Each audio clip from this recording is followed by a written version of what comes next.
The Spanish Senate has approved the implementation of Article 155. It has never been used before and means removing Catalan autonomy.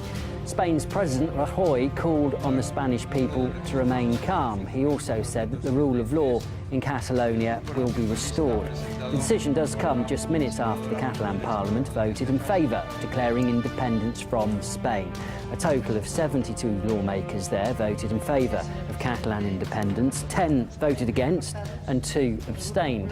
The movement for secession of Catalonia from Spain has its roots as early as 1922. After almost 100 years of struggle over, a landmark decision has now been made by the Catalan Parliament. On October the 1st, you might remember, 90% of Catalans that turned out for an independence referendum voted to leave Spain. Following that, hundreds of thousands took to the streets, both for and against independence. OK, let's get more reaction now to what's happening and what's coming out of Madrid with Ilya Petrenka. He's back in the studio for us. Ilya, then, just bring us up to date. What have Madrid been saying? Yes, what is particularly important in this case, and of course no less important than the events in Catalonia, is what the leaders in Madrid is saying, what the lawmakers in Madrid are deciding. That is the central government in the Spanish capital. And there was a Senate session underway just as the parliament in Barcelona was voting on this historic decision. In the immediate aftermath of that decision to go it along, we heard news from the Spanish Senate. They decided to invoke Article 155. It is also known as the nuclear option. It means that Madrid right now can resort to all measures necessary to compel a crisis in one of its regions. That's something that has never happened before under this Spanish constitution, and this was something that the Spanish Prime Minister has called for previously. So perhaps he is keeping his promise, and the Senate is approving that move. He promised that he will maintain and restore the rule of law in Spain, and he called on Spaniards to remain calm. Previously, many times he has been asking the Senate to approve this action, to approve Article 155. And here's what else we heard from the Spanish Prime Minister, Mr. Rajoy. We're asking you, senators, to dismiss the President, Vice President and members of the Catalan government. Likewise, the regional parliament must be barred from electing new members.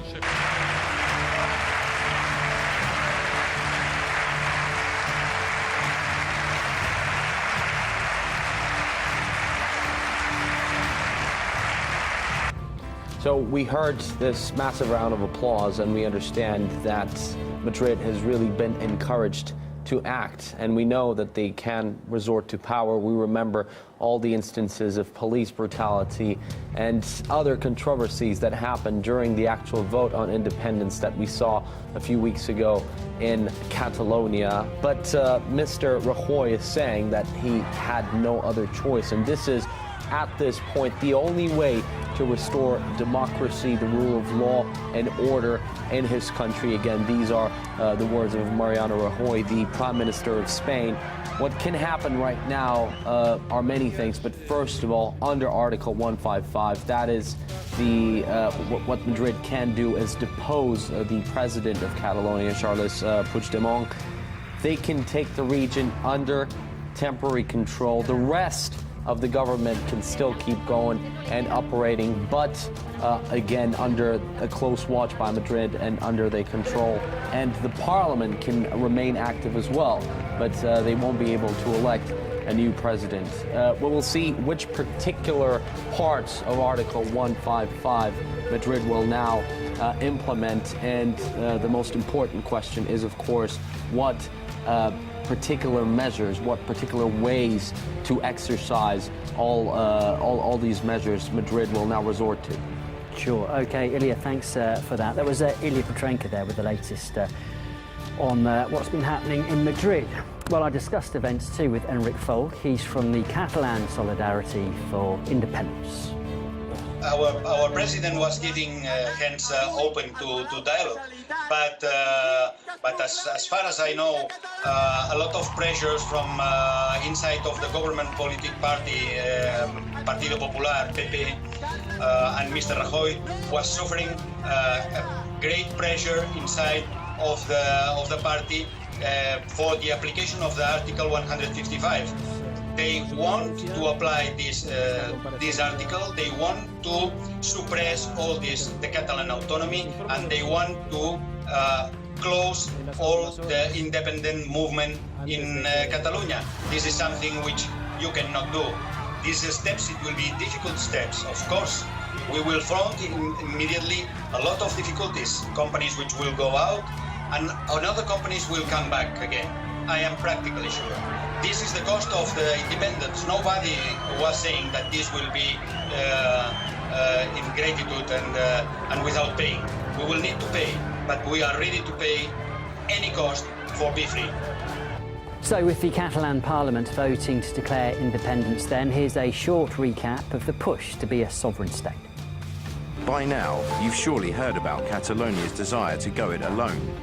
The prosperous region in northeast Spain accounts for almost a fifth of the country's economy and believes it's paying Madrid way more than it gets back.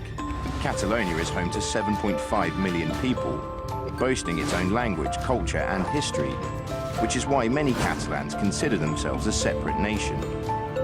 But it has been a part of Spain since the 15th century, courtesy of King Ferdinand and Queen Isabella. For the origins of the modern cessationist movement, let's fast forward to the 20th century. Spain becomes a republic, and Catalonia gets a statute of autonomy. But 6 years later, Franco comes to power and takes that away. The 3 decades of Franco's oppression only bolstered the Catalans' desire for independence. And after his death and Spain's transition to democracy, Catalonia got its autonomy back. But not enough, as many locals believe. When the country's constitutional court put limits on Catalan's claims to nationhood, it started a chain reaction. With protests and symbolic referendums in cities and towns across the region, some Catalans now compare Madrid's pressure to the decades of Franco's dictatorship. The region held a non-binding independence vote back in 2014. About 80% said yes to independence, but it was declared illegal by Spain. Lo que ha ocurrido el domingo en Cataluña no ha sido una votación democrática. But Catalonia is pressing ahead regardless and seems more determined than ever to be independent. Well, today Spain does stand to lose up to 6% of its territory and its top earning region. Almost 7.5 million people do live in Catalonia, and it also represents 20% of Madrid's tax income. A fifth of Spain's exports come from the region too. And to add to the fact that a quarter of all tourists to Spain do go to Barcelona, the country's main tourist hub, and we can now see how damaging this could prove for Spain too. With major decisions being made in Spain, there's been reaction coming in from around Europe also. Let's get across some of that too. We now joined by Anastasia Chorkina from the UK. Nasty, what's been said then? Well, Andrew, you know, definitely this is a developing story, as this became kind of an unexpected, in some ways, move from the Catalan Parliament, given the fact that for so many days and weeks on end, the next steps of what would come out of Catalonia were being watched very closely. And finally, they did just recently go ahead and pronounce their independence. And what's interesting is, of course, this is certainly something that, despite not many reactions having come in quite yet, is definitely being watched very, very closely throughout Europe. Now, for one, we can tell you that the President of the European Council, Donald Tusk, has already spoken. He said that for the EU, quote, nothing changes following this announcement from Catalonia. Specifically, he also said that Europe is going to continue speaking only with Spain, and he did urge both sides to lean towards dialogue rather than using force. So this has been one big reaction so far, and certainly we can expect to hear more in the hours to come. But what is clear here is that this is something that is not going to be very much favored throughout the European Union. There's no question about that, because in the time leading up to the referendum of October 1st, where 90% of the population that came out to vote did support independence, that eventually ended up leading to the Declaration of Independence that we saw today. We do know that leaders throughout Europe were urging Catalonia to not go ahead and proclaim any independence, because of course this is not something that they want to become a trend throughout the European community. And certainly we have seen today that the Catalan people are not ready to listen to those messages throughout Europe, and that they in fact did go ahead and proclaim this independence inside Parliament. So it's going to be really interesting to see exactly what happens with this next, because obviously with European leaders now set to figure out, well, first of all, what's going to be happening specifically in terms of the Catalan and Spanish relationship, but obviously with situations such as Brexit already having happened, now Catalonia going ahead and declaring its independence, it's a big question in terms of how this is going to be perceived throughout Europe, where other movements that want to go independent in places like Italy, I mean, of course, we always have to remember Scotland, other places throughout the European Union where this could be seen as a sort of example to potentially follow. So lots of questions and more reactions expected, certainly, as the day unravels with this news. Sure, OK, thanks, Anne-Cecilia. That was Anne-Cecilia talking in London for us. Well, a bit earlier, I did manage to speak with the UKIP MEP too, David Coburn. This is what he said. Well, I think it's basically the European Union. People don't want to be ruled by a faceless bunch of people in Brussels. They think that the decisions are being made in Madrid, things they don't like. Well, those decisions are not made in Madrid, they're made in Brussels. The European Union has created a lot of problems economically with the euro, decision-making being taken away out of people's hands.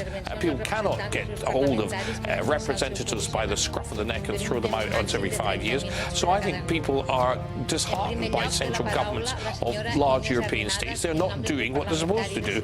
And it's not just Spain. You get the same problems with the Basques, the Flamands in Belgium, various parts of Europe. There are problems. People want to secede. Well, throughout their push for independence, Catalonia has repeatedly faced fierce opposition from Madrid. Here's a quick recap.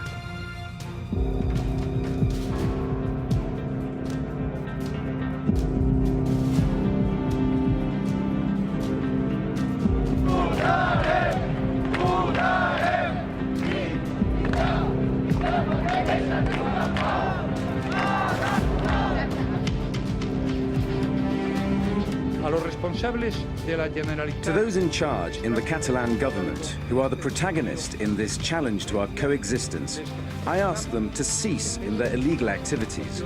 They should abandon their objectives.